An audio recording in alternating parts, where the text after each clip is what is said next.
நான் உனக்கு ஆரோக்கியம் வரப்பண்ணி உன் காயங்களை ஆற்றுவேன் என்று கர்த்தர் சொல்லுகிறார். நான் உனக்கு ஆரோக்கியம் வரப்பண்ணி உன் காயங்களை ஆற்றுவேன் என்று கர்த்தர் சொல்லுகிறார். கர்த்தருக்கு மகிமை உண்டாகட்டும். ஆண்டவருடைய வார்த்தை சொல்லுகிறது, நான் உனக்கு ஆரோக்கியம் வரப்பண்ணி உன் காயங்களை ஆற்றுவேன் என்று கர்த்தர் சொல்லுகிறார். நம்முடைய வாழ்க்கையில பல விதமான காரியங்களில் ஒரு ஆரோக்கியமற்ற சூழ்நிலைகளை நம்ம பார்க்க முடியும். ஒன்று, நம்முடைய பரிசுத்த ஜீவியத்துல, நம்முடைய சரீரத்துல, நம்முடைய ஆத்மீகத்துல, நம்முடைய ஆவியில ஆரோக்கியமற்ற சூழ்நிலை. நம்முடைய ஆத்மாவிலே பாவத்தின் நிமித்தம் ஆத்மாவிலே ஒரு ஆரோக்கியமற்ற சூழ்நிலை. ஆனால் ஆண்டவர் இந்த சூழ்நிலைகளை மாற்றி கர்த்தரே நமக்கு ஆரோக்கியத்தை வரப்பண்ணி நம்முடைய காயங்களை எல்லாம் ஆற்றுவேன் என்று சொல்லுகிறதை பார்க்கிறோம்.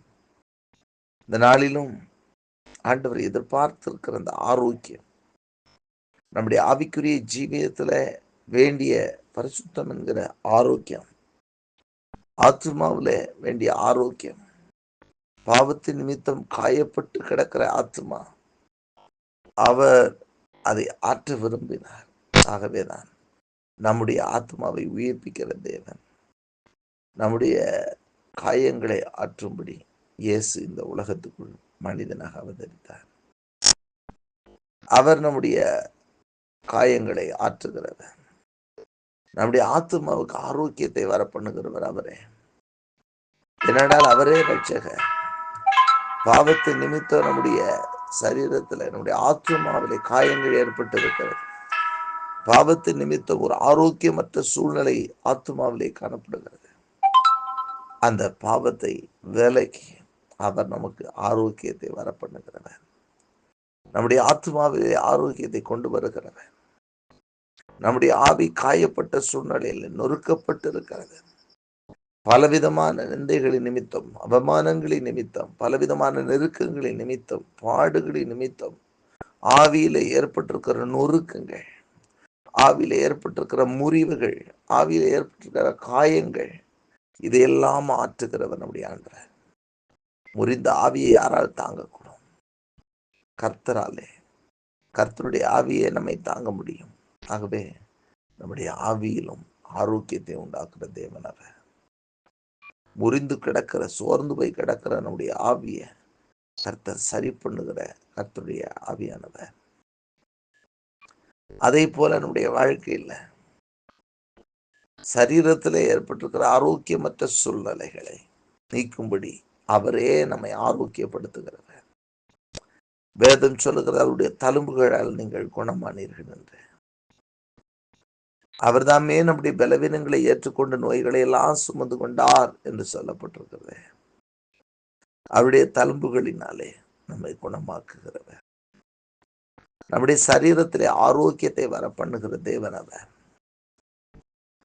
ஆகவே நம்முடைய வாழ்க்கையில, நம்முடைய சரீரத்திலும் சரி, ஆவியிலும் சரி, ஆத்மாவிலும் சரி, நம்மை ஆரோக்கியமடைய செய்கிறவர்.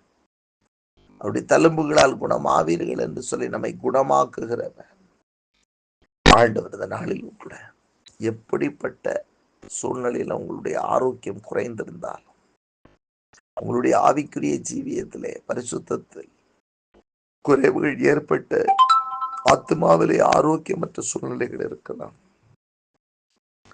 ஆவியிலே ஏற்பட்ட முறிவுகளின் நிமித்தம் ஏற்பட்டிருக்கிற ஆவியிலே ஆரோக்கியமற்ற சூழ்நிலை இருக்கலாம், உங்கள் சரீரத்திலே பலவீனங்கள், வியாதிகள் நிமித்தம் ஒரு ஆரோக்கியமற்ற சூழ்நிலையில் இருக்கலாம். ஆனால் கர்த்தருடைய வார்த்தை சொல்லுகிறது, நான் உனக்கு ஆரோக்கியம் வரப்பண்ணி உன் காயங்களை ஆற்றுவேன் என்று கர்த்தர் சொல்லுகிறார். நான் உனக்கு ஆரோக்கியம் வரப்பண்ணி உன் காயங்களை ஆற்றுவேன். நாளிலும் எந்தெந்த பகுதியிலே நீங்கள் காயப்பட்டிருந்தாலும் அதை ஆற்றுகிற தேவனுடைய வல்லமை உங்கள் காயங்களை ஆற்றி குணமாக்கும். உங்கள் காயங்களை ஆற்றி சுகமாக்கும். நீங்கள் சுகமடைவீர்கள். நீங்கள் ஆரோக்கியம் அடைவீர்கள். நீங்கள் ஆசீர்வதிக்கப்படுவீர்கள்.